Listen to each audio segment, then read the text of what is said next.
Good afternoon, everyone. My name is Andy Bobreck. I am a labor and employment attorney with Schoeneck King. On behalf of our 250 or so lawyers across upstate New York, in New York City and on Long Island, as well as in Florida, Kansas, and Massachusetts, we welcome you all. Welcome our clients and the friends of the firm who we have with us today. As you can see, the topic for today is a year in review for 2019. It seems every year I say to myself, we can't possibly have a year more full of change than the prior year, but I have to admit that 2019 proved me wrong yet again. For all of you here, I know that your jobs, directly or indirectly involving human resources, continue to gain complexity and depth of knowledge in terms of what's required of the federal, state, and often local laws and ordinances in place. We've got a great panel today to talk about the developments in 2019, what you should know, what you need to know, and with an eye towards the future and what we can expect as well. We'll run today for 90 minutes. Normally we try to keep these to an hour or so, but frankly, there's so much content we could probably go for 3 hours, but we'll go for 90 minutes today. This program has been submitted for credit through HCRI as well as through SHRM. It'll be 1.5 hours. Additionally, we encourage and welcome you all to please submit questions using the feature available on the webinar program. Depending on time, we will certainly make an effort to answer as many questions as we can. In the alternative, we will do our best to respond to you after the webinar if we can't address your question during the course of the presentation. So for today, in front of you, you see the topics that we'll cover. Again, the list is long. We saw many developments. This is not all inclusive of the developments that we saw, but really what we're trying to do is flag what we think are the most critical or notable changes that you need to be aware of. I would add additionally that if you don't subscribe to our blog, the New York Labor and Employment Law Report, which you can link to right off our website at bsk.com. I would encourage you to do that. We use that vehicle to keep clients and friends of the firms up to date on the latest developments in the area of labor and employment law. So many of these topics that you see here today are also addressed perhaps in greater length or more specific length on our blog. So I direct you to that attention as well. So for today, you have me as your moderator, and I'll touch base a little bit later on an emerging topic, as well as Howard Miller in our Garden City office, Kate McClung in our Rochester office, and Greg Riley in our Manhattan office. So welcome to everyone there. So to begin with, we're going to have Howard and Kate talk about the changes that we've seen in New York with respect to the human rights law and the labor law. And with that, I will turn it over to Howard Miller. Howard. Good. Hi, everyone. So as alluded to before, the legislature has really been cranking out bills on frenetic pace on changing the labor human rights law to make it more analogous to the New York City law, which is a very pro-employee law. There has been so many changes, and they come out with such speed. I've really had to develop a structured protocol on how I review all of the legislation coming down. Basically now when a new law comes down from the legislature that affects human resources, I have to clear off my entire desk. I put the bill in front of me on the top of the desk, and then I reach into my side desk drawer and I take out a Pez dispenser and I fill it with Xanax. And as I go through each piece of the legislation, I pop another pill. It's sad that we've come to that, but some of these laws, as we'll discuss, are actually very well-meaning and have a good purpose. Others are quite wacky and give rights that really ought not to be given. So the first one we'll talk about is, and my slide unfortunately is not going down. Can anyone on the panel help me?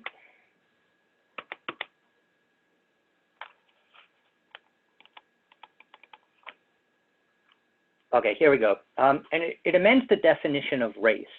And it talks about race involving traits and particularly hairstyles. And certain hairstyles are now protected.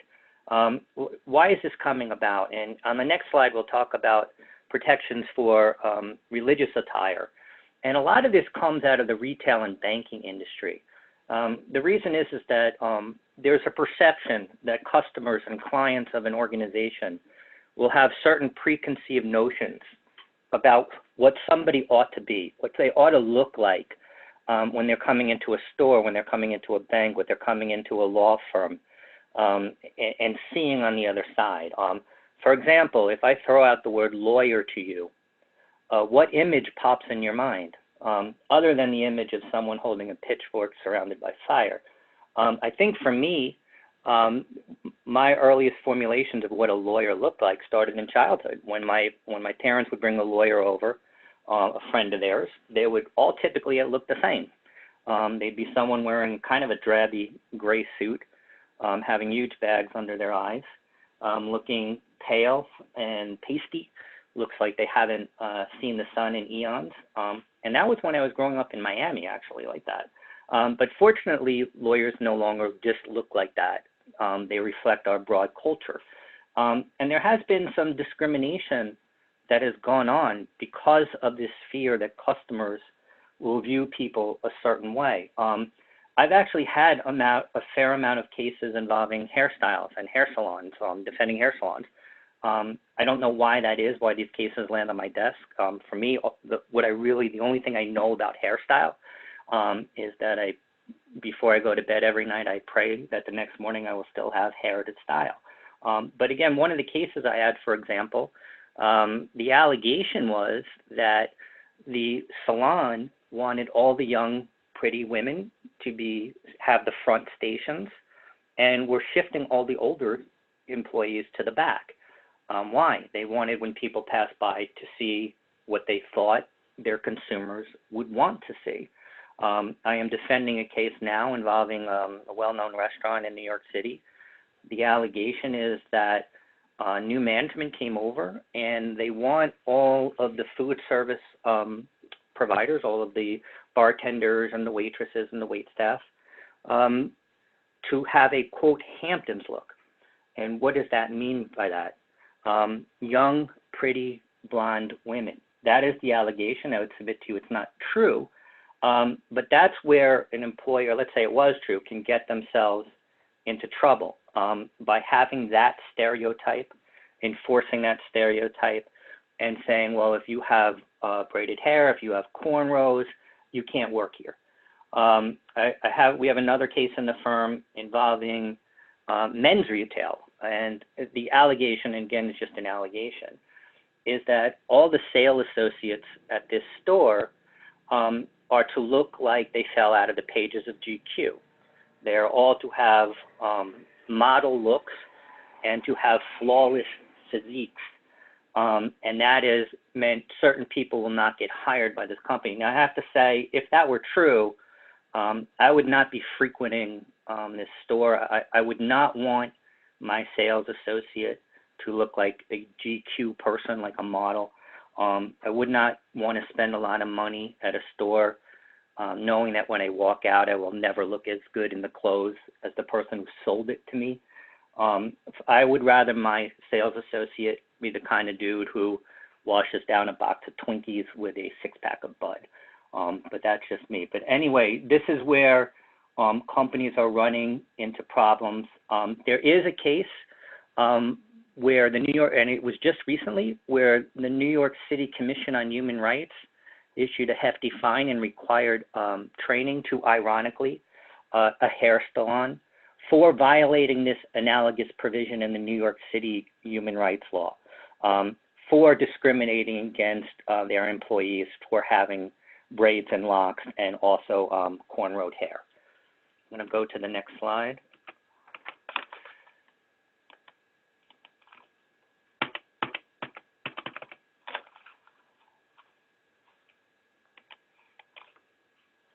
And I guess okay, going back up for a second. So here it's religious protections. This actually already existed under Title VII, where you can't discriminate on attire, and we saw this a lot post 9/11, where employees were discriminated against if, for example, they were wearing a hijab. Again, there was a concern of customer preferences there was a concern that people would not want to walk into a store if the sales staff were wearing hijabs. For those of you who are in the public sector, you should know that there are First Amendment protections to staff who have expressive religious speech through what they are wearing, and that would include things like jewelry. I have had it for public schools who have questioned whether teachers can wear crosses or Stars of David, and yes, they can. The exception to some of this is with safety-sensitive positions. There may be reasons why someone can't wear, for safety reasons, can't wear a yarmulke or can't wear a hijab. Those are very fact-intensive. There is great guidance from the EEOC on accommodating religious beliefs, and they go through particularly when something would be safety-sensitive enough to warrant prohibiting somebody from using this. They also give very real-world examples of how to accommodate religious beliefs in the workplace. So a couple of takeaways from this, and I would say most importantly, to go to near the bottom where we say trained supervisors, a lot of liability for a company is on the frontline supervisors. They may not know when they are supposed to give a religious accommodation. They may think that there is an old policy on the books about hairstyles that would still be enforceable. And again, you have to train supervisors to make sure that they are current on the law. They're not going to tell an applicant who has braided hair, you can't work here, or silently just say, not hire the person. They need to know what the law is. And again, if somebody comes for a job and they are wearing a hijab, they need to know that they can't decline to hire that person because of it. A case like that went up to the Supreme Court, and the company lost. Protection of non-employees. So the human rights law has been expanded to protect vendors, consultants from being harassed. I actually haven't seen many cases where the non-employee brings the case. There are many cases out there, though, where a case is brought because of harassment by a non-employee. There was recently a case involving Costco where a customer was relentlessly sexually harassing an employee of Costco, and the court found that Costco did not do enough to prevent the patron from still coming in and harassing the employee. There was also a couple of weeks ago a case out of Michigan involving a hospital where you had a patient in a string of racial epithets say he did not want a nurse of a different race than he, working with him and taking his vitals, etc. The hospital transferred the nurse, and the hospital lost that case. Now, it could be that there could be an occasion where a nurse would say, I don't want to work with that person, and you can accommodate that, but you can't transfer somebody based on the prejudices of your clientele. I have had this come up representing public libraries. We have had patrons, unfortunately, sexually harass librarians, and actually when I spoke on this topic a couple months ago, I was in the airport when a call came in from a client and about something just like this. My co-presenter happened to be with me at the airport, and I kind of ran it by him, and it turns out that he represents libraries too, and it was the same harasser that had been at his library that had gotten banned from his client's library, came to ours, and the same thing happened, and we had to call the police and ban the person from the library. This also comes up in schools where you have schools and colleges. You can have a student sexually harassing a teacher or a professor, and we have to take the same action as if we would if it was a co-employee. So move on.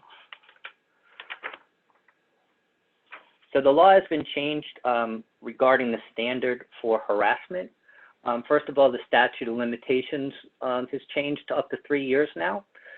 For those of you who are from public schools, you need to look at page, Education Law 3813. There is a 1-year statute of limitations for public schools. And there may be, for those of you in the public sector, other limitations in different areas of law to look at.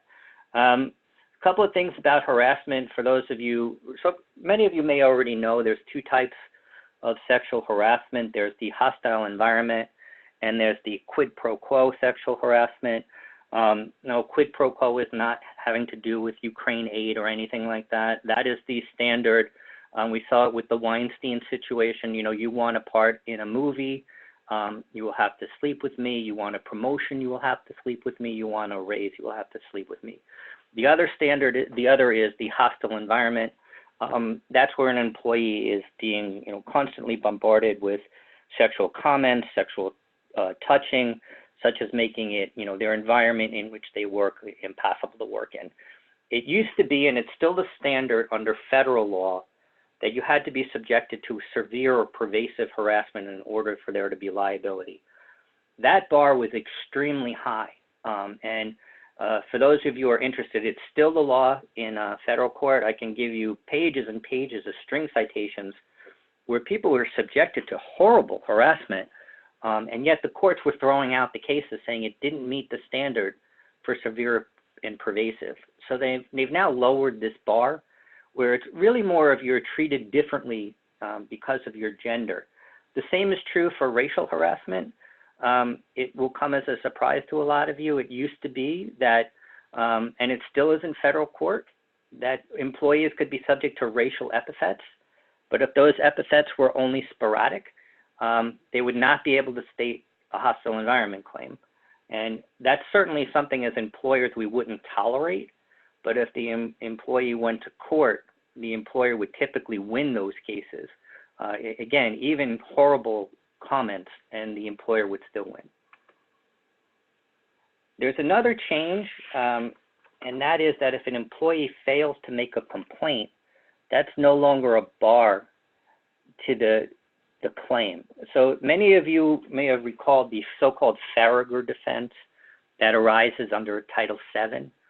In that situation where an employer has policies where they provide training, where there's a complaint avenue, and the employee does not avail him or herself of that complaint procedure, the employee cannot successfully bring a sexual or racial harassment complaint.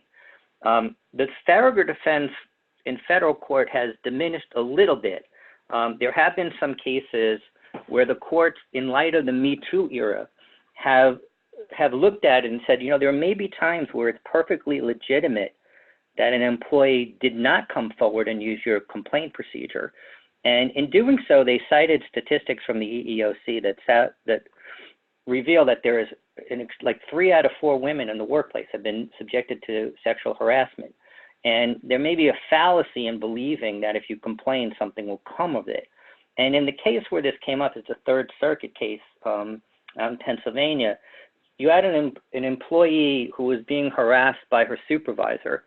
It was pretty much known in this department or in this company that this harasser had done it before. And all the company did was give the person a slap on the wrist. This person was deemed too powerful or brought in too much business to terminate. So when this employee was subject to abuse, she didn't come forward. Another fact was that she was a single mom and her daughter had cancer. And she was afraid that if she came forward and that she would be fired. And even if she later won a lawsuit, that wouldn't do any good because she wouldn't have insurance in the interim. And the court said in that context, it was legitimate not to file a complaint. Now here, under the state law, it will be legitimate not to file a complaint. But here's the problem, though, for the employee. There's something called respondeat superior liability in New York. And New York, under the human rights law, you still, in order to win, and this is something that's forgotten about a lot, you have to show that the employer knew of the harassing conduct and condoned that conduct. So if the employer never found out about it, there's no liability. That seems somewhat inconsistent with not having to make a complaint. But here's how an employer could still be liable. Let's say the employee doesn't feel comfortable coming forward. but one of his or her coworkers does and tells the employer about the harassment, and the employer still does nothing about it, then the employer would have been deemed to have condoned the behavior, and the employer can lose. So under this change in state law, there still is defenses to having policies, to doing training, to make sure everyone knows what the law is. And that way, and the training though should go also to upper management, so they know that when they become aware of these things, they can't just sweep it under the rug. They have to actually do something about it. What we've seen in the high profile cases is that certain employees have just been deemed too valuable to the firm to do anything about it, or the company, that they bring in too much business. We saw people like Bill O'Reilly, you know, they're too popular, we're just going to sweep it under the rugs, we'll pay the settlements. That's just not going to work over the long haul. So one defense is to show that whatever the harassment was, it didn't rise above the level of being a petty slight or trivial inconvenience. So while an employee does not have to show severe and pervasive, they still have to show it's something more than a minor thing. It has to, and courts who have been, you know, that have been interpreting the city law have made that a little bit higher of a bar than it sounds. It's still not that easy to state a hostile environment claim. So we'll give some examples of the less well treatment. Again, if you look at these kind of comments on age, about someone being too slow, too lazy, someone needed to respect male employees because they're more powerful than women. These are examples of being treated less well. In terms of petty slights, and again, these seem pretty serious, yet they are held to be petty slights. For example, a supervisor summoning an employee to his office and then opening the door shirtless, that was held to be petty slight. You know, that sounds like something George Costanza would do and then say, wow, I didn't know I couldn't do that. You know, it does beg the question, when did it become so hard to do your work and throughout an entire day without taking your shirt off? And again, the fact that the employee did this and it doesn't rise to the level of being actionable harassment does not mean that we wouldn't do something about it as an employer. Certainly you would do a counseling memo, if not outright fire the person for doing something like this. And again, some of the other ones, isolated comments, calling somebody my bitch, that's been held to be a petty slight or an inconvenience.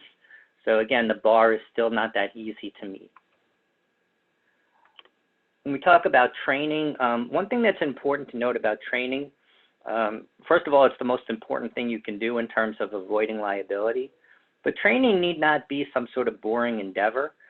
We've created some training programs that we do live where we incorporate clips from popular television shows such as The Big Bang Theory, The Office, Friends. All of them had episodes involving harassment. We use them to kind of capture the audience's attention, have them invested and involved in the training. A lot of complaints I hear from, you know, friends and family who work at other companies is that when the training comes, it's just dull. They use hypotheticals that just make no sense, that would never happen in real life. So again, if you want a good laugh, one of the clips we use is from The Big Bang Theory. When Sheldon gets sent to Human Resources, I would encourage you to you know, go on YouTube and be able to watch that, although I would ask you not to do it now. So again, Bond does provide some online training. You can take a look at our program. It's very interactive. And with that, I'm actually going to hand this over to Kate right now. Great. Thanks so much, Howard. So a few additional changes with respect to the human rights law. They broaden the definition of employer. So previously, the New York Human Rights Law applied to all employers with 4 or more employees, except applied to all employers with respect to sexual harassment claims. Now for all of the claims, they're going to apply to all employers starting on February 8th. There's also, for the first time, going to be punitive damages available as a remedy against private employers. And unlike the federal discrimination statutes that cap the total amount of damages based on the size of the employer, there will not be any caps with respect to human rights law claims. So sometimes you see in the papers, you know, $10 million judgment and punitive damages. Those types of big numbers are now possible under the human rights law. Additionally, whereas previously attorney's fees were only available for sex discrimination claims, now they will be automatically awarded for all employment discrimination claims going forward. The statute, the amendment does provide that employers can seek attorney's fees as well, but only if the claim is found to be frivolous. And if it's a claim pending before the Division of Human Rights, they can only be awarded after a hearing. And in order to get to a hearing, an investigator has to have found that there's probable cause that harassment or discrimination occurred. So it's going to be pretty hard to argue that even though the division investigator found probable cause, this was actually a frivolous claim and you should award attorney's fees. So, you know, in some, don't hold your breath to get attorney's fees on the employer side. It's not terribly likely. Okay. There's also a change to the mandatory arbitration provisions. Last year, with all the updates on sexual harassment laws, they introduced a provision saying that you couldn't require mandatory arbitration of sexual harassment claims. The new law broadens that to no mandatory arbitration of any discrimination or harassment claims. There's still an open question as to whether this state law is preempted by federal law. There's a federal statute, the Federal Arbitration Act, which broadly approves of arbitration, and at least one federal court has said that the New York law is invalid and preempted by that federal statute. So if you are going to have a mandatory arbitration provision, I recommend including some language to cover you in both sides, saying that you require mandatory arbitration of these claims only to the extent required by law. There's also been a change to the non-disclosure and confidentiality provisions. Under last year's sexual harassment laws, they provided that you couldn't have confidentiality provisions that prohibited an employee from disclosing the facts and circumstances of their claim unless it was the complainant's preference. And to document the complainant's preference, you had to have a full 21-day consideration period. Keep in mind, this works a little bit differently than the Older Workers Benefit Protection Act 21-day period. To get an age discrimination waiver, you have to give the employee 21 days to consider the agreement, but if they don't want to take the full 21 days, they don't have to. Under this law, they do have to take the full 21-day period. They then get 7 days to revoke, and then you sign an agreement regarding documenting that it's the complainant's preference. And the state has indicated that you would then have to enter into a second agreement that actually contains the confidentiality term. The new law expands this requirement to all discrimination claims and adds some additional requirements as well. It says that the confidentiality provision can't limit certain things such as subpoena-related activity, governmental cooperation, or disclosing information for certain benefits like unemployment. The provision has to be both in plain English and the employee's primary language, and that the provision, the confidentiality provision, can't bar disclosure of future discrimination claims unless it expressly excludes disclosure to the series of individuals and agencies you see here. Okay, so yes?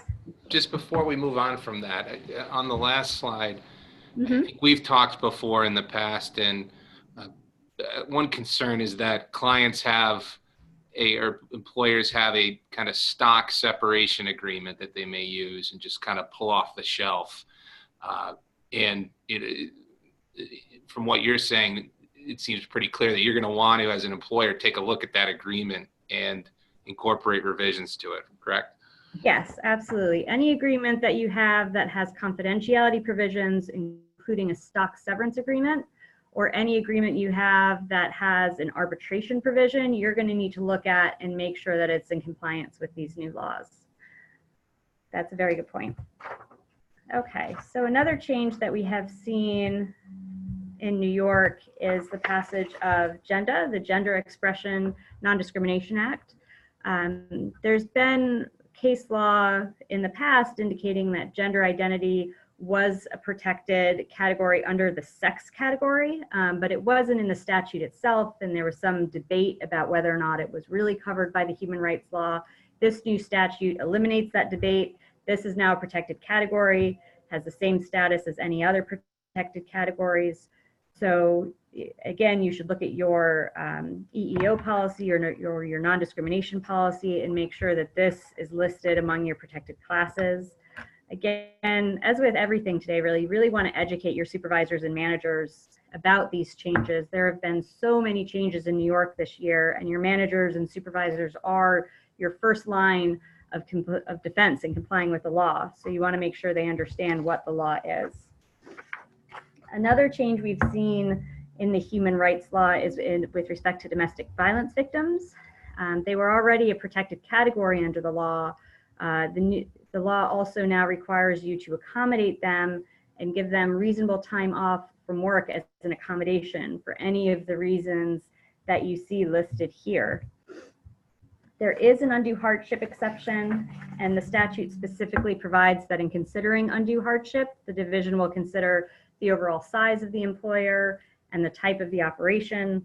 The statute also provides that the employer may require the employee to use paid time off unless otherwise stated in a collective bargaining agreement or written policy.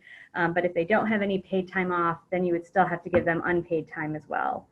The employee is also entitled to continuation of health insurance that they would otherwise be entitled to during the absence. Now, the employee does have to provide reasonable advance notice of the absence if it's feasible, and if it's not feasible, then the employee has to provide documentation to the employer substantiating that absence. This is kind of an interesting quirk in the statute because the way that it's written indicates that the employee doesn't have to provide documentation to justify the absence so long as they provide advance notice.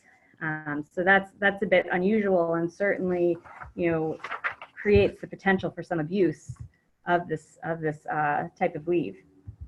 Now, just like when you get medical documentation, the statute requires that you keep information about an employee's domestic violence victim status confidential. It's always important to keep in mind with domestic violence victims that there may be other legal issues as well. So for example, while an employee may want to take domestic violence victim leave as an accommodation because of an injury that they've sustained with respect from domestic violence, there may also be disability issues. They may qualify for FMLA leave as well. So just keep in mind that this isn't the exclusive thing that may apply in that situation.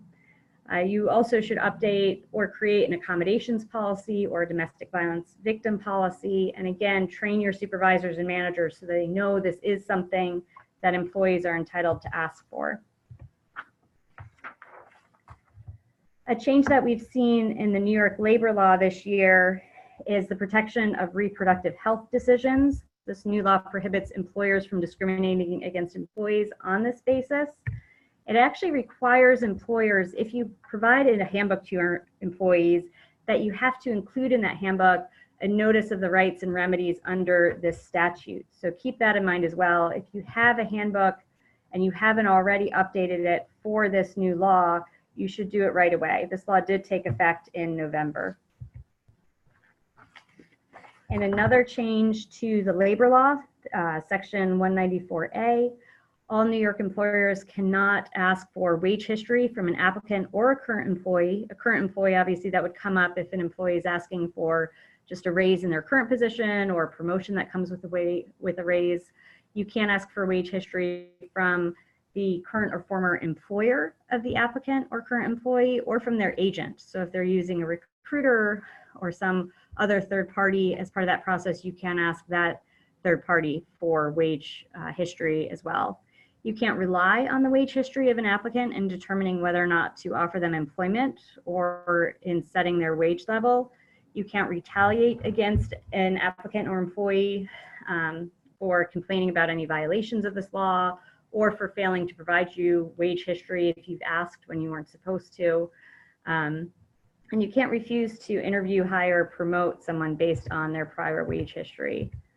Now, an applicant or employee can voluntarily disclose their wage history to you. There's nothing that prevents them from doing that. And if they do that in response to an employment offer, employers can then verify the wage history information provided, but only in that context. So again, train your supervisors and managers, train anyone who interviews candidates so they know that this question is no longer permissible, and check your application forms to make sure that there's nothing on there. You can certainly keep in a question asking applicants for their salary expectations. You just can't ask them about their actual wage history. And another change to the labor law is the protection of immigrant employees. So it was already a violation of the labor law to retaliate against someone for making a complaint. This new statute clarifies that retaliation includes threatening to contact immigration authorities or otherwise reporting or threatening to report an employee or their family or household members based on their immigration status or their citizenship status. Okay, so that wraps up our section on the human rights law and labor law changes, which were quite extensive. We're going to move on to wage changes at the state and federal level. So the minimum wage has gone up again in many areas in the state. For large employers in New York City that had already reached the maximum $15, it hasn't gone up, but everywhere else it has gone up. And the salary level for exempt employees has gone up as well in most parts of the state under New York law. Keep in mind that the New York salary levels, those last 4 columns, those only apply to the executive and administrative employees. Under New York law, the professional employee exemption does not have a salary level. If you have professional employees, you still need to comply with the federal salary level though, which is lower. It had been $455. It was just increased effective January 1st of this year to $684 per week. So make sure that you're in compliance with both New York and federal law as they apply. The U.S. Department of Labor has also clarified in new regulations that they will allow bonuses, commissions, and other incentive payments to count towards up to 10% of that salary level requirement. They do have to be paid annually or more frequently, and they do permit a catch-up payment at the end of the 52-week period. So if you have a commissioned employee, you're counting their commissions towards 10% of their requirement, and by the end of the year, they haven't quite earned enough to meet that 10% level, you can make a catch-up payment at the end of the year. U.S. Department of Labor has also increased the threshold for highly compensated employees from $100,000 per year to $107,432 per year, effective again January 1st, 2020. Okay, this could really have its own webinar. The U.S. Department of Labor, effective in 2 days on Wednesday, has made some changes to its regular rate regulations. And there's a number of these changes. I'm just going to give you a quick overview, but it is a good time to revisit how you're calculating the regular rate for your non-exempt employees and calculating overtime for them. Because there have been some changes made, and because this is an area of the law where we commonly see lawsuits arguing that employers have goofed it up. And it is easy to make mistakes in the regular rate calculations. So just a quick overview of some of the changes that we've seen in these new regulations. One thing is discretionary bonuses. So non-discretionary bonuses have to be included in the regular rate and count towards overtime. Discretionary bonuses don't. But the U.S. Department of Labor has clarified that just calling a bonus discretionary or stating that it's discretionary in a bonus plan doesn't necessarily mean it's discretionary.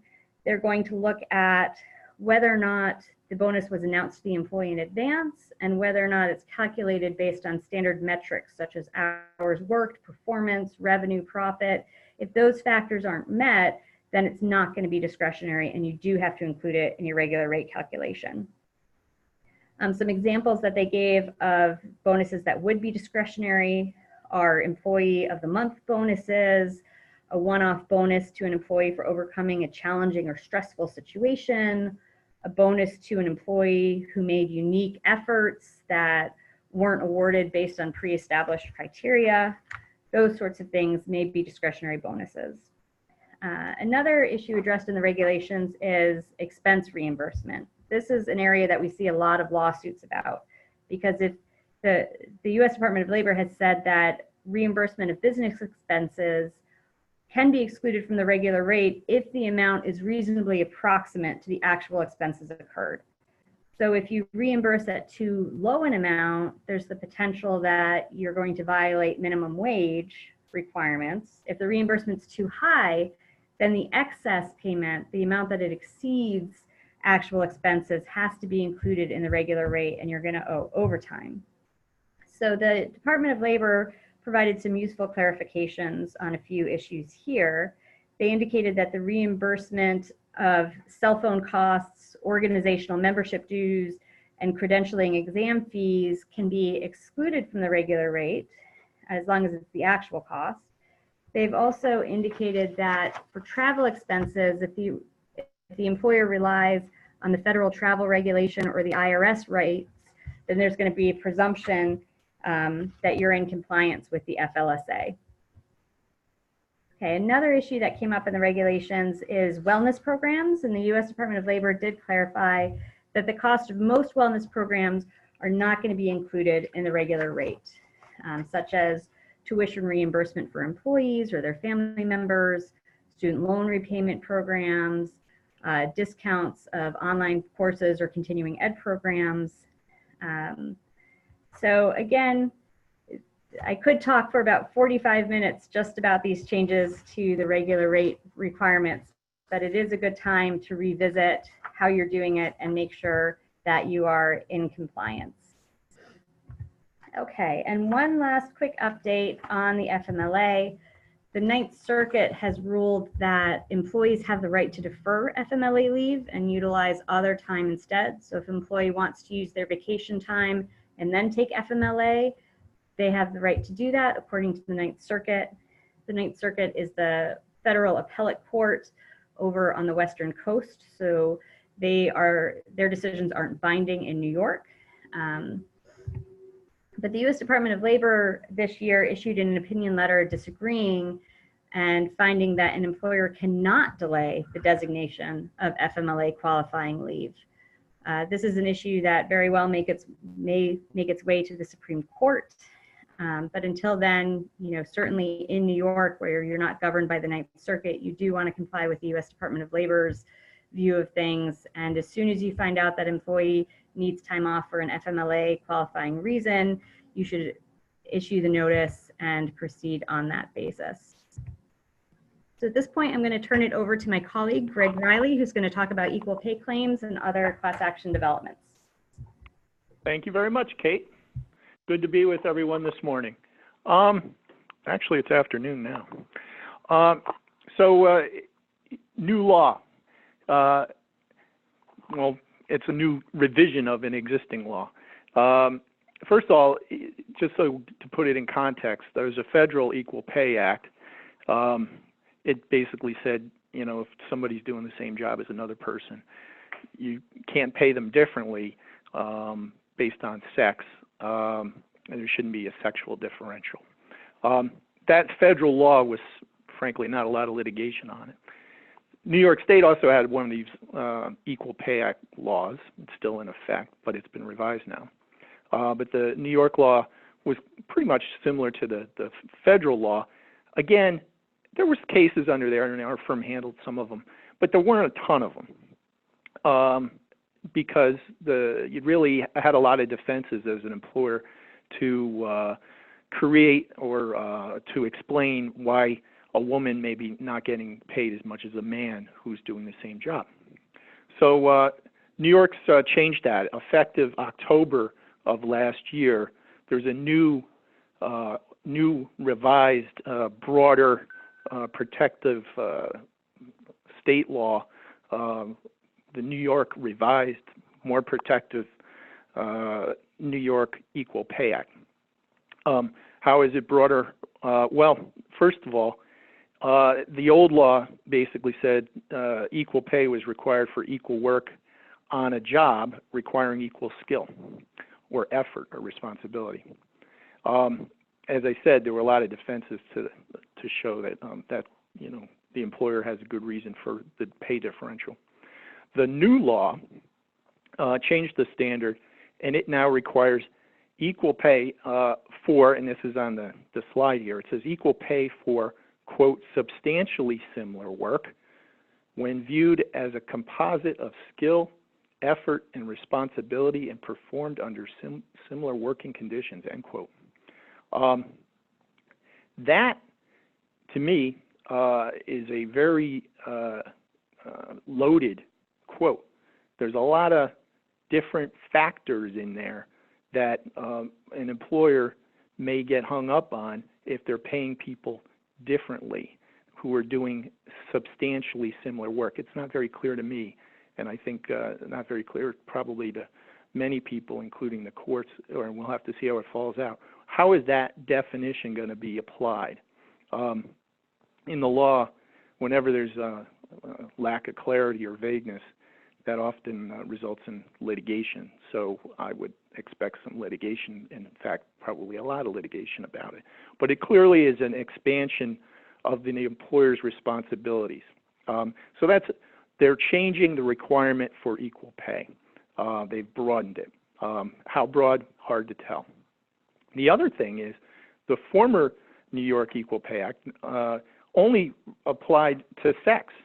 But now the new one, as revised, applies not just to people's sex or gender, but applies to all the other categories that are protected under the New York State human rights law. So what are those? You probably know them, although they keep expanding all the time, but the kinds of things like age and race and creed, color, national origin, sexual orientation, gender identity, military status, disability, predisposing genetic characteristics. I mean, the list goes on. So the law got broader in its protections and both in its definition when equal pay is required, but also broader in who it protects. Let's see if I can make the next slide go, which I can't. Oh, there we go. Well, then now I got to make it go backwards. Okay, so the next slide.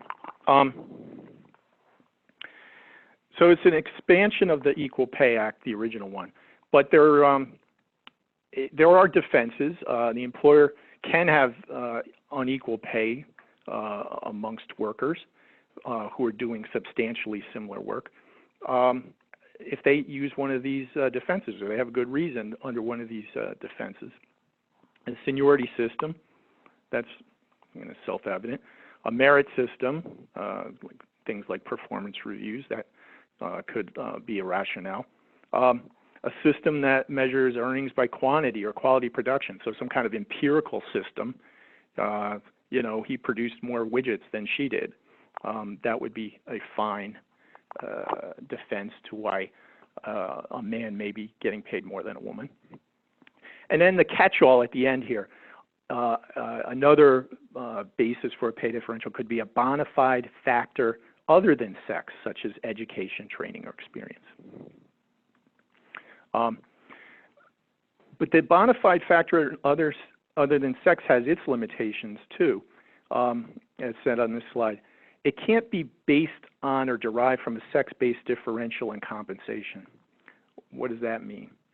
That means, and that's kind of, I don't think it applies to most employers these days, but sometimes employers would say, oh, well, she's married, so she doesn't need to get paid as much because her husband's helping support the family. Well, that sounds like a caveman, but the law still says employers can't be like cavemen.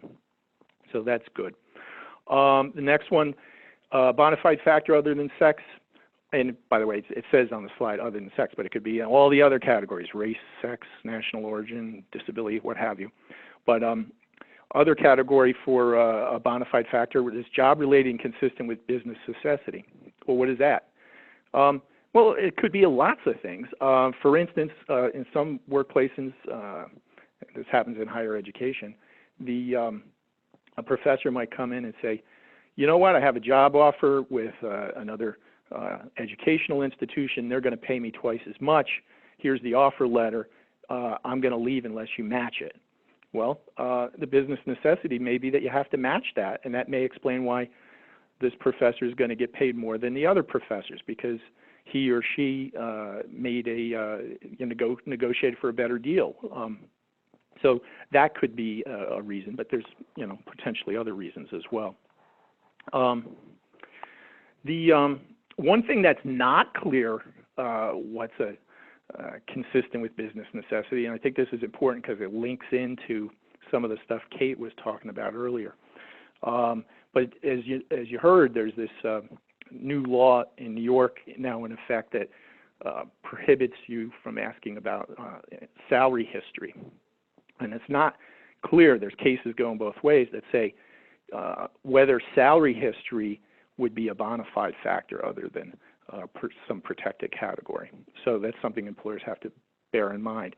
The more potential reasons for the pay disparity or pay difference, the better off you are as an employer if you have good rationales for, and not just a single rationale, but good rationales for that, maybe perhaps multiple rationales for why there's a pay difference. So those are the bona fide factors.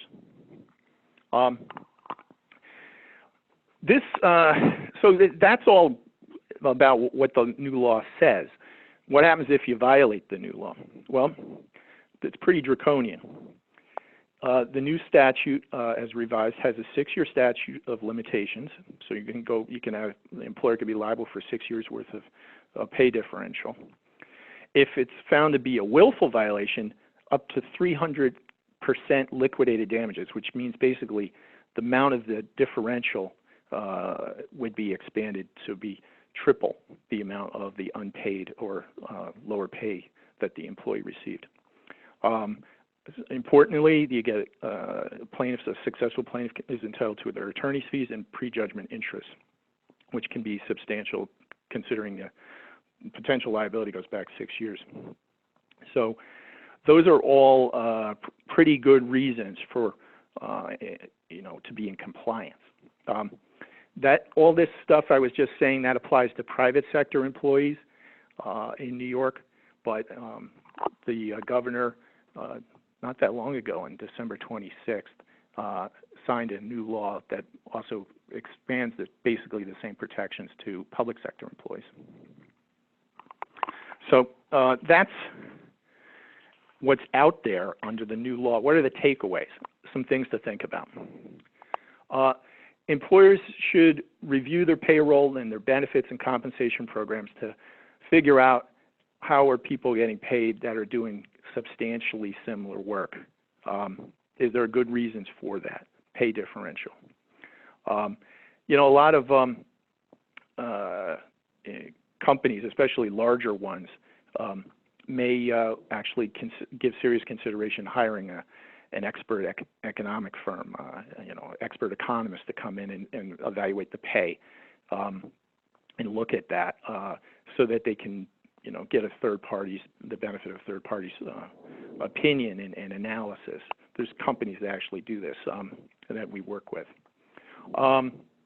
You have to be prepared to defend the pay differential. So you hear this all the time. Document, document, document. Well, how do you defend it? Well, like the example I gave earlier about the professor who negotiated for the higher pay rate based on a pending job offer. You got to put that in the file and say, well, this guy is getting paid more because he had that job offer, and put the offer letter in there and the explanation of why this person may be getting paid more than other people that are doing substantially similar work. The pay equity review I talked about. The other takeaway, I guess, is I would really, and I don't want to scare folks, but I really think this new law is likely to spawn class action litigation, much more so than the predecessor New York Equal Pay Act. And why? Well, it's pretty simple. Here's why. 6-year statute of limitations, potential for treble damages, attorney fees, and prejudgment interest. These are like, honey to the bees on the plaintiff's bar. And that's the kind of law that creates a real hydraulic pressure to settle these kind of claims, even when the employer may have good defenses. or they arguably did everything right. The problem is, to my mind, is that this substantially similar is, as I stated earlier, kind of vague and undefined, and yet the potential liabilities are extraordinary. So even if you have good defenses, some employers, as a business judgment, may consider settlement because of the potential for extraordinary damages. So that's out there in the pay equity realm. Other thing to think about, it's not on the slide, excuse me, but employers should give serious, especially large employers, should give serious consideration to class action waivers. There was some discussion earlier about mandatory arbitration provisions and whether that's permissible anymore, and it sounds like it's a little bit up in the air. Well, class action waivers are permissible. The Supreme Court decided in 2018 that they're on the EPIC systems decision that employers can implement them. And that may be, for some employers, a way to avoid the potential hydraulic pressure to settle these cases. So that's the new pay equity law. I also wanted to take a few moments, and we've been talking about new statutes, but I wanted to take a few moments and talk about class action developments that are arising in the courts, and in particular the courts in New York. So these are decisions that, for the most part, expand the difficulty of class actions, but not the first one. The first one is a hibachi case. An employee sued a hibachi Hasaki restaurant, saying that he wasn't paid correctly and that he was owed money. In settling a wage and hour class action if it's under the Fair Labor Standards Act, the rule in New York in a case called Cheeks, it's current law now, is that you can't settle the case, unlike most cases, you can't settle a FLSA, Fair Labor Standards Act class action without either getting the court's approval of the settlement terms or the Department of Labor's approval of the settlement terms. And the courts in the Second Circuit, the circuit that applies to New York, the federal circuit that applies to New York, the courts here in the Second Circuit actually look very skeptically, or not skeptically, but they're very careful in what terms they'll approve. And there's some things that they won't approve in settling one of these federal wage and hour class actions, things they would want to approve. If the release is broader than the actual claims in the lawsuit, they won't approve it. Or if the settlement agreement provides for confidentiality, won't approve it. So they're very, or it says that you can't go work, you're not going to apply for the at that employer anymore, won't approve it. So those are reasons why the fact that you have to go through this approval process and the courts review these settlements pretty carefully in the Second Circuit, those are reasons why employers have tried or have been stuck until recently in making it hard to settle these cases. You could, before the Cheeks decision, you could settle these cases on a one-off basis sometimes, and you can still do so, but you need the court's approval. But with confidentiality, so the other workers didn't necessarily find out that you settled a wage and hour, federal wage and hour class action. You could settle on an individual basis. You didn't need court approval of it. Well, now you do. But this new decision, the Hibachi case, basically said the court has no jurisdiction over reviewing a settlement or approving a settlement if it was made. The parties resolve their dispute through an offer of judgment, which is basically the employer agrees to take a judgment against it for the amount that's owed, and then the court doesn't get involved. So that may be an option for some employers to get rid of FLSA class actions. Next case, Vega. That's a case that came out in September, which is kind of nutty, and I mention this because you'll see this with a few of the other ones I talk about. In that case, it was brought as a class action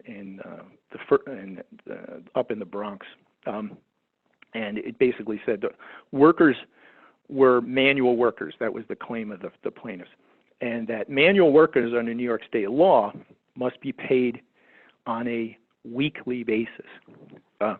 So who's a manual worker? Well, manual workers are people like that work with their hands, and they exert physical physical activity. So they could be mechanics or working men or laborers, barbers, hairdressers, chauffeurs, handymen. Those are like manual workers. And you can't pay them on a bi-weekly basis or on a monthly basis. You have to pay them on a weekly basis. So what happened in Vega is the employer was paying them on a bi-weekly basis instead of a weekly basis. But they were getting paid in full. So it was kind of like, wow, what are they complaining about? At least they got paid in full, so no damages. What is the court wasting its time on this? The other issue was there's other precedent that said employees, manual workers, don't have a private right of action to make a claim under the New York labor law for not being paid on a weekly basis. Well, the Vega case turned that around. It was approved by the appellate division in the first department, and the appellate division said no, manual workers have to be paid on a weekly basis. There is a private right of action, and well, one might scratch their head and say, well, who cares? They still got paid everything. Well, the plaintiff's bar cares because they weren't paid in full on a weekly basis. They're entitled to the liquidated damages and the attorney's fees, and this has spawned litigation where people are bringing these claims, even though they are not really out of pocket any money. They're bringing these claims. The attorneys, plaintiff's bar is bringing these claims, saying that they're entitled to liquidated damages for the delay in the payment plus attorney's fees. So it's a potentially the bigger you are, the potentially bigger problem you have if you haven't been paying correctly. So that's the case, if you will, of predatory plaintiff's bar bringing kind of, they sound fallacious on their surface, but they bring them, and employers, to avoid these kind of claims, should make sure they're paying manual workers correctly, which means, again, kind of like Kate said, you should be reviewing your workforce and how they're getting paid and how much they're getting paid, but also how often they're getting paid. Another class action development, I won't get into too much detail here, but I thought it was interesting. In July, a big case settled. Dave & Buster's, they decided, this is a restaurant chain most of you may have heard of, but they decided they were going to cut people's hours so they worked less than 30 hours a week, so they wouldn't be eligible for Affordable Care Act health insurance coverage.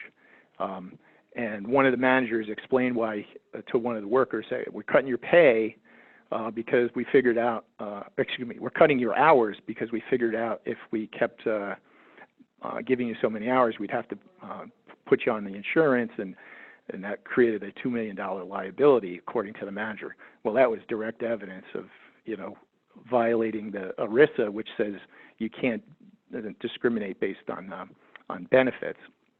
It turns out the manager was wrong. It turned into a $7.4 million settlement.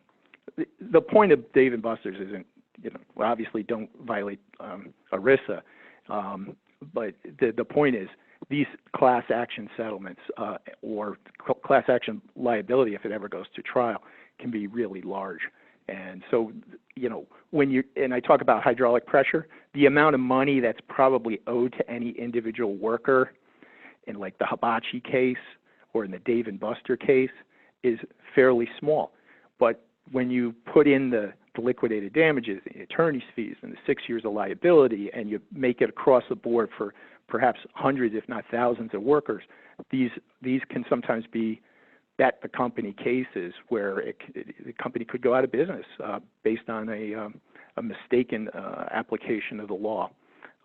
So I don't want to scare anybody. On the other hand, it's important to be cautious.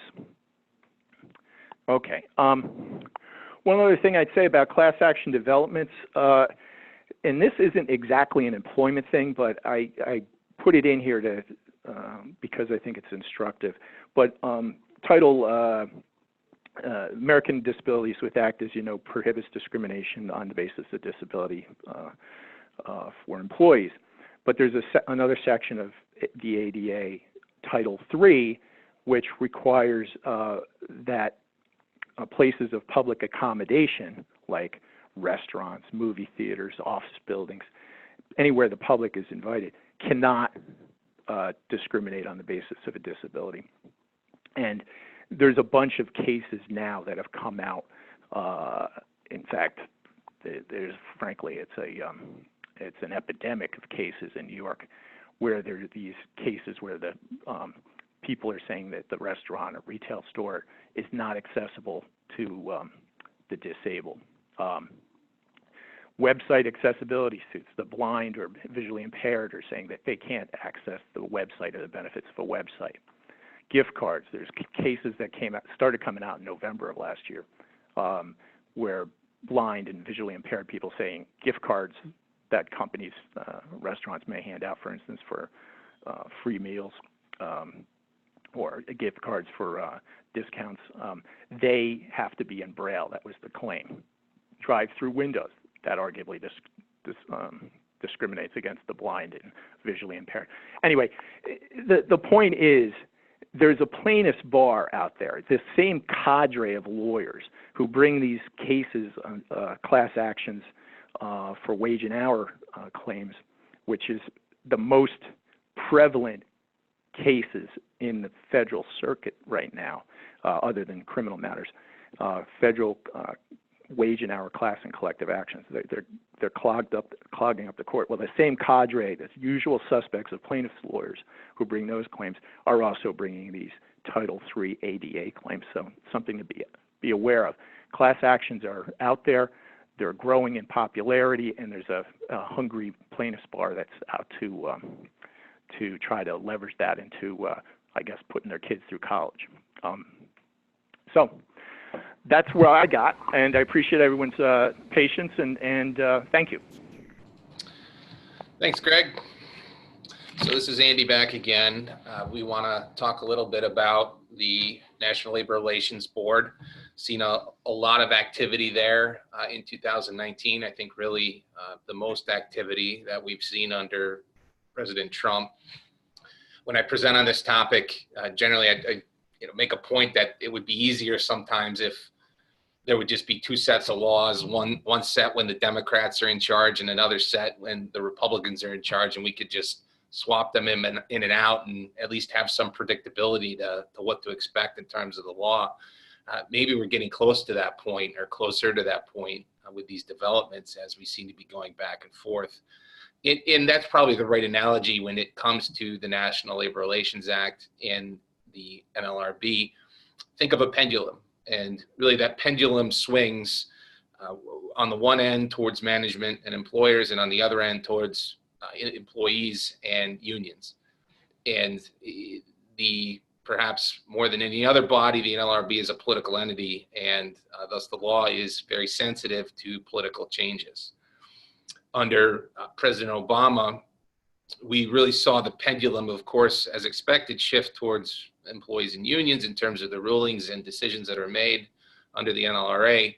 But I would posit that we saw that pendulum really pushed well beyond the normal range of back and forth that we would typically see in the changeover of an administration, which left a lot of HR folks scrambling to revise policies, review documents and procedures, and to make sure that we weren't putting an ill step forward from a compliance standpoint. I think it's important to note here that when we talk about the NLRA and the NLRB, we're not just talking about employers that have unionized workforces. The NLRA applies to all employers, private sector, who are engaged in a certain amount of commerce. And it covers all, quote, employees, close quote, who work for those employers. So again, even if you don't have a recognized union or an elected union in your workplace, your employees still have protections under the NLRA. And in fact, that's where we've seen a lot of the activity from the board is really focusing on these non-unionized employers and policies as they try to stay relevant in an era where we've seen continuing declines in union membership. I have my one of my favorite movies up here, Back to the Future. That's probably not an appropriate one here. Really, we're kind of moving forward to the past, as I'll explain here, and take you through some of the, I think, more notable changes that we've seen recently. So it was just over 2 years ago that the board passed one of its, I think, really important decisions under President Trump, the Boeing decision, and that had a dramatic impact that we're now seeing come through with different cases at the board. And what Boeing really focused on was employer policies that restrict employee conduct in some way. So confidentiality policies or standards of conduct policies. And what Boeing did is overruled a prior decision from the President Obama administration that applied a different standard. The standard was one that would an employee reasonably construe the policy in question to prohibit the exercise of Section 7 activities. And Section 7 activities would encompass things like discussing your pay, your benefits, or other terms and conditions of employment with an eye towards some kind of group action, or for union organizing, for example. Right? Would the policy, would an employee reasonably construe the policy to prohibit this?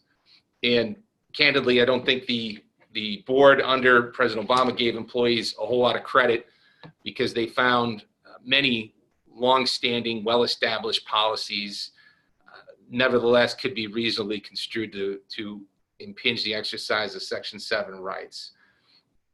And so the board revised the standard and imposed a new standard which should afford employers more flexibility in crafting and upholding what I would say are really common sense policies governing employee conduct at work. Just to give you an example of a policy under the old standard that would have been deemed and was deemed unlawful. For example, a policy requiring employees to behave in a professional manner and to maintain a positive work environment that's conducive to effective working relations. That policy was deemed to be unlawful by the NLRB under the former standard. Under the new standard, under the Boeing case, candidly, the analysis is a little bit complicated for me to explain in depth on this webinar, but essentially what the board will look at is the nature and the extent of the potential impact of the policy restriction on the exercise of Section 7 rights under the NLRA. And they'll also, and I think this is importantly, they'll look at and give weight to the employer's justification for having the rule in place. So what we've seen is, as cases have now percolated through the NLRB process, we're starting to see cases come out that are applying the Boeing standard, and as expected, they're applying the standard in a manner that is indeed favorable to employers. So rules requiring courtesy or civility, again, common sense principles that under the prior board were raising concerns from a compliance standpoint, but rules requiring courtesy or civility are generally lawful. Rules requiring employees to protect all information that they may come across in the scope of their duties regarding matters that are confidential and proprietary, including but not limited to client or vendor lists. That prohibition is deemed lawful. We saw somewhat generic prohibitions on non-disclosure in the past under the prior decisional law and the prior administration being deemed unlawful. Additionally, I think most notably, we saw a reversal of the Purple Communications decision at the NLRB.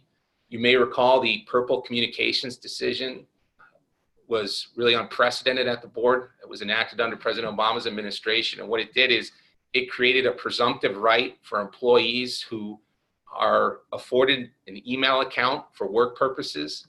It afforded them a presumptive right to use that email while off duty to engage in Section 7 activity.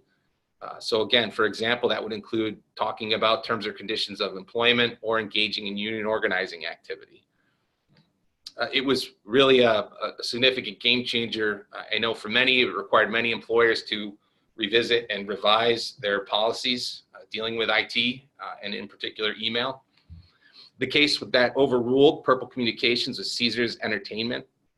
And in that case, what effectively the board did is it looked to Supreme Court precedent, I believe properly, and gave weight to the fact that employers have a property right to restrict the use of its own facilities and equipment, including email.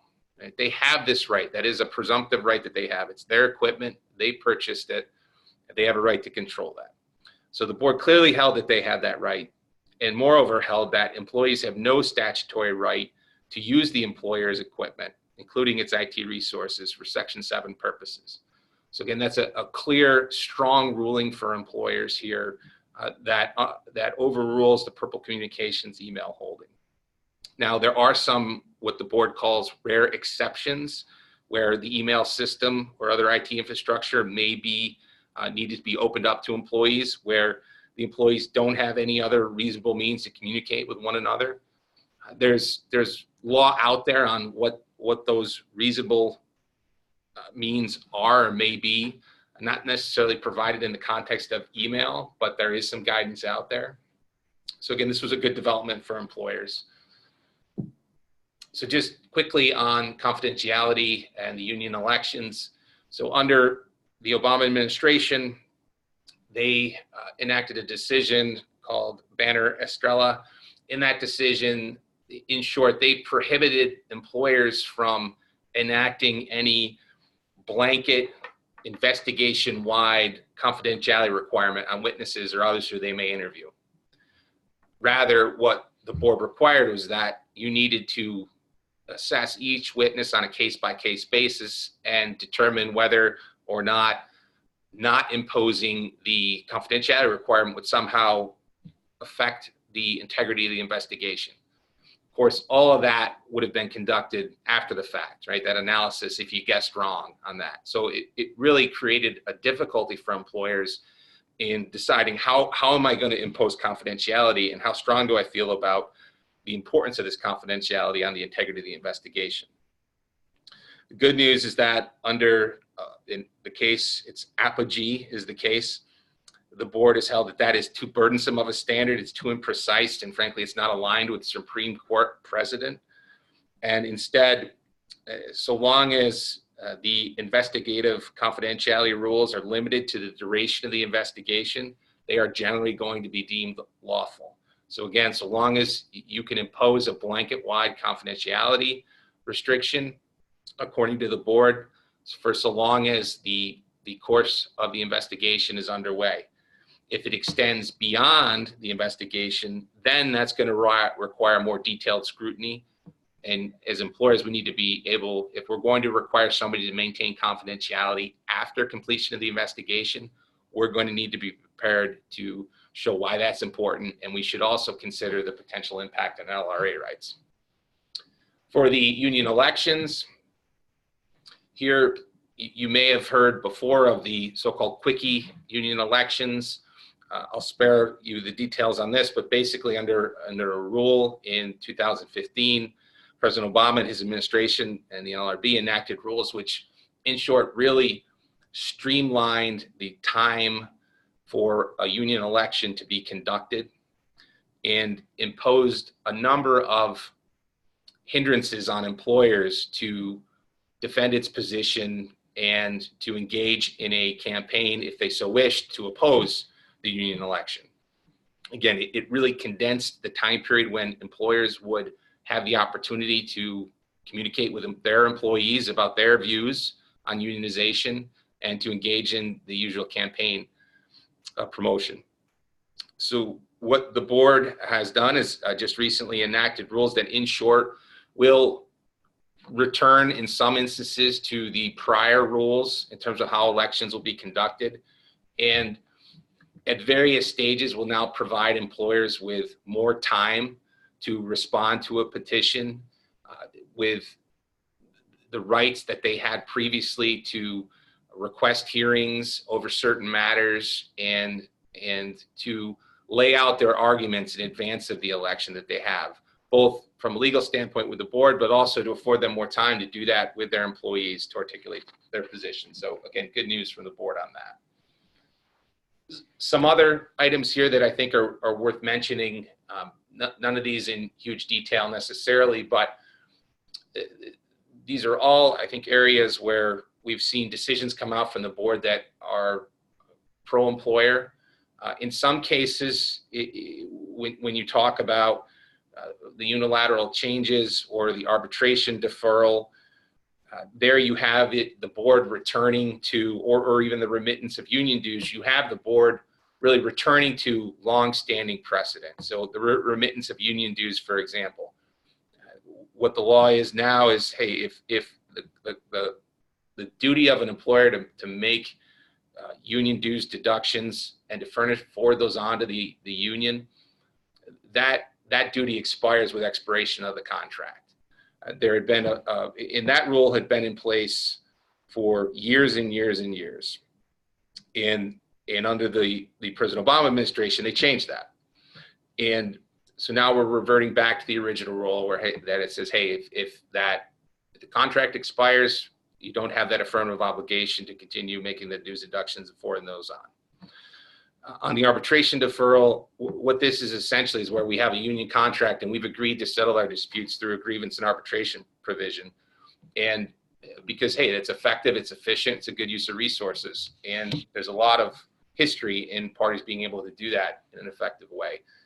And the board essentially under the Obama administration was giving employees and unions 2 bites at that apple. They really were trying to not pay much deference to the parties' wishes to settle claims through arbitration and to defer to those arbitral procedures to resolve such disputes. So good news there. On independent contractors, I realize I'm going fast here, everybody, but again, we'll have a recording of this presentation available for all to access. We'll send that out to you as well afterwards, so you have a chance to review this afterwards. On independent contractors, the board has enacted some changes and tried to revert back to a standard that is more in line with the common law and focused on what is the individual's opportunity for gain and loss. The board is now imposing a number of factors for entities to consider, whether somebody is an employee or independent contractor. Those generally track with how the issue is analyzed from a common law standpoint. And again, it's how much control are you exercising over the work being performed, how they're performing it, et cetera. But under the Obama administration, what we saw is an effort to try to make that test, establishing someone as an independent contractor, very difficult to achieve. Okay, before we try to take a look at the future just quickly here, I should mention, again, Back to the Future 2 is not as good as Back to the Future 1. It was still pretty good though. But keep in mind, as I mentioned, that pendulum is going to swing back at some point. So while I'm encouraged by these issues, these developments, I think they give us the opportunity to revisit our policies in our handbook, particularly our social media policies, our IT use policies, our email policies, other conduct policies, and to do some revising in accordance with the new standards that have been set. I think it's important to remember that that pendulum is going to swing back at some point. And in some instances, where the board may be reaching here, trying to push that pendulum kind of beyond what I say is the usual norm of the swing, we want to keep in mind that we don't necessarily want to be too aggressive in the changes that we enact in our policies. All right, so we have a few minutes left just to talk about what lies ahead in the coming year and what you should kind of keep an ear to the rail about. I'll just continue here and then I'll turn it over after this. But for the NLRB, there's a number of things. I think the NLRB is seeking to change law, again, more towards management and employers through its case-by-case analysis of issues. But in an effort to try to make these changes a little more sticky, what they're also doing is engaging in rulemaking. And again, I think to try to have these changes stick. So we're seeing rulemaking on certain election protections, on student assistance at private sector colleges and universities. That is an issue that over the years has gone back and forth between whether certain student assistant workers are employees, or alternatively because their relationship with the college or university is predominantly academic in nature, that they are not employees. Candidly, the issue's gone back and forth over the years, but I would say for the vast majority of the time, the law has been that such student assistants are not employees. That changed under the Obama administration with the Columbia University case in 2018. But what the board there did is they really went beyond the issue of just graduate assistants, deeming them to be employees, but also looked at externally funded graduate assistants as well as undergraduate students and deemed them to be potentially employees for the first time only. On the joint employer side, there was authority that the board put out under President Obama, which really made it much easier for the board, its agents, or a union to try to argue that two entities should be deemed joint employers under the law. This can come up in a myriad of circumstances, but let's say I'm a private business and I use a custodial service to service my building or my office floors. I exercise some control over that custodial service in terms of asking them to perform their work at certain hours, or I reserve certain rights in the contract. The board under President Obama was really focusing on those unexercised rights or these minimal kind of oversight things that employers would commonly have to establish joint employer status. And what joint employer status does is then bring the possibility that me, even though I'm not the actual employer of the individuals providing the custodial service in my building, I could be deemed liable, jointly and severally liable, for the unfair labor practice charges that the actual employing entity may commit. So with that, I think we wanted to talk just briefly about some of the changes at the Federal Department of Labor. Great, thanks, Andy. This is Kate again, everyone. So a few federal changes. The U.S. Department of Labor was debating revising their FMLA forms. They have announced that they're going to hold off on doing that for now, but we'll certainly wait and see whether or not they change that, especially if there's a new administration that comes in after November's election. Another change on the federal front is the U.S. Department of Labor's proposed a rule relating to the fluctuating workweek method of calculating overtime.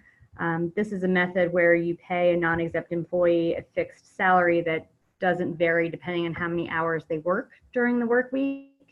And under the proposed rule, bonuses, premium payments, and additional pay would be permissible. So in addition to paying that flat amount, you could also pay the employee additional bonuses or other premium payments, but still continue to use the fluctuating workweek method. Some potential changes in New York. The New York legislature, for the first time in decades, both branches are controlled by Democrats. That's part of the reason that we've seen so much new legislation this year. They've been implementing a lot of changes that they've wanted to do for many years in the past, but just didn't have the votes to do it. So there's a lot of potential changes on the horizon in New York. Some of the ones that would have a pretty broad impact, they are considering expanding the definition of employment, which would make it very difficult to classify many individuals as independent contractors going forward. They're also considering a ban the box initiative. We've seen similar laws in a lot of local governments in New York State, as well as other states. This would limit an employer's ability to ask about criminal convictions at the start of the application process.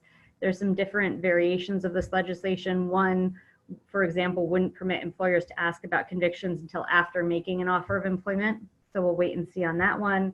And finally, there's another piece of legislation that's under consideration that would eliminate an employer's ability to require arbitration agreements at all. We talked earlier about the new law that prohibits employers from mandating arbitration for discrimination and harassment claims. This would expand it to any type of claim. There is an exception in that legislation for collective bargaining agreements, though.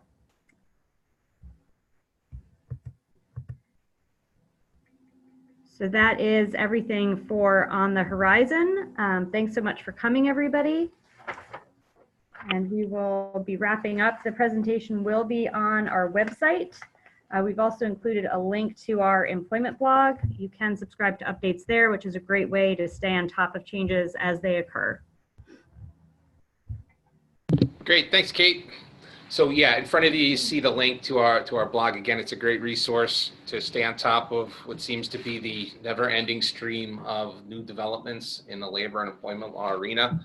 I realize we're slightly over our time here, but it looks like we have a great number of folks still staying with us. So why don't we take just a couple minutes here and answer a few questions. Again, I don't know that we can get to everything, but what we will do is commit to, I know we've been answering some questions along the way too, but what we'll do is commit to following up with you as best we can, if we can answer them here live. So one of the questions, maybe I can throw this to Howard. Howard, we got is, what about an employee who, and I don't think this really deals with anything we've talked about. I think it's a good question, one that I get. What about an employee who wishes to have his hair or her hair dyed purple or pink or some very bright color? Being a Minnesota Vikings fan, I'm all in favor of that. I don't think, though, that's protected. That's not the same as having a hairstyle that's based on a racial trait. That's just an individual preference, and I think employers can have standards that would uphold that. I actually did a case a number of years ago for Abercrombie, where they had something called a look policy that upheld that you couldn't dye your hair colors that weren't what they called natural. So the highlights had to be at least related to your natural hair color, and purple wouldn't be related to anyone's natural hair color. Great, thanks, Howard. So another question, and Greg, maybe we can send this one. Actually, Kate, I think this one would be up your alley. So in terms of internal applicants in the salary history ban, so how does that work exactly? Can HR, let's say, or a manager not consider the individual's wage at their current location when determining what to offer them? Yeah, so this is a great question. One thing that the new legislation doesn't do a very good job with is clarifying the differences between applicants and current employees. The way that it's drafted, you can't request wage history from a current employee as a condition to be interviewed for a new position, or being considered for an offer of employment for a different position, or as a condition of employment going forward in their current position. You also can't ask a current employee for their wage history as a condition of getting a promotion. All of that being said, though, the section of the statute that says you can't rely on wage history in determining the wage to offer to somebody, that section is just limited to applicants. So it seems like the real distinction between applicants and current employees comes into play with that. Whether or not you can consider wage history in setting a current employee's new wage, it seems like, yes, you can do that. But what you can't do is if that person's interviewing for a new position or is up for a promotion, you can't use wage history as a decision, as a factor in making that decision. Great. Kate, why don't I stick with you for this one? What about bonuses for a salaried exempt employee under New York law? So either under the administrator or executive exception, and bonuses. Can bonuses be included in that wage? So unlike the Fair Labor Standards Act, which now has a specific regulations saying, yes, you can consider bonuses up to 10% of the salary level, New York doesn't have that same language in its regulations. And in the guidance, the informal guidance that it's put out, it says that the full salary has to be paid at least on a weekly or more frequent basis. So I don't think you can factor in bonuses the same under state law, the same way that you can under federal law. Great. Thank you. Well, thank you everyone who attended today. That's all the time we have. We really appreciate you joining us. Again, we hope this was helpful to you. You should get a survey upon completion of the webinar. If you can take just a few seconds to complete that, it's really helpful to us. We want to make sure we're delivering content that's helpful to you. And again, thank you very much, and we'll do our best for those questions that were not answered to get back to you separately on those points. Thank you, everybody. Have a great day.